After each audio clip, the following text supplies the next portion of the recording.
Have you ever wondered where money originated from? Let's journey back to around 1200 BCE in China, an era when the concept of money began to take shape.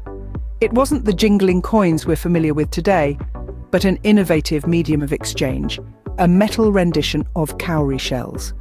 This marked a significant shift in economic dynamics, as it handed the issuers an unprecedented power, the authority to control people's purchasing power.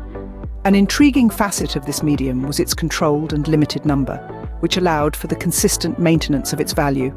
Now let's consider a scenario where we trade goods using cowrie shells. Suppose a year of favourable weather conditions leads to a cowrie reproduction boom.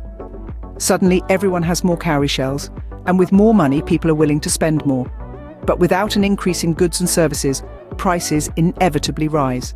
A phenomenon we know as inflation. Controlled and limited, this medium of exchange maintained a stable value, unlike the unpredictable supply of cowrie shells. So, how did we move from cowrie shells to the coins and notes we use today? It all started around 1200 BCE in China, when a controlled medium of exchange was introduced, a metal version of cowrie shells. This was not yet the coinage we know, but a leap towards stabilizing the purchasing power of the people.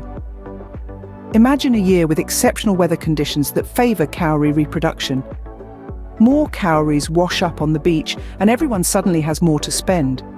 This leads to a surge in spending, and if the supply of goods and services doesn't increase at the same pace, prices rise. This is the concept of inflation.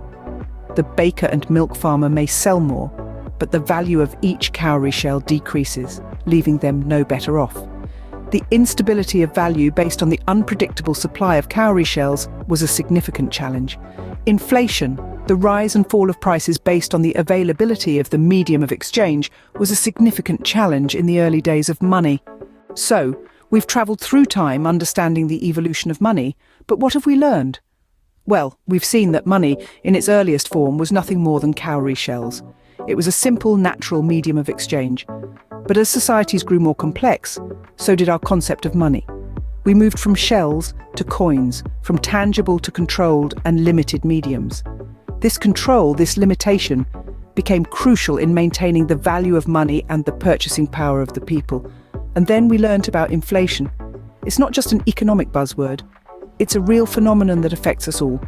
It's the reason why your baker and your milk farmer need to increase their prices, even though they're selling the same amount of product. Even though we've come a long way from trading cowrie shells, the principles of money, control and inflation are still very much a part of our economic reality today.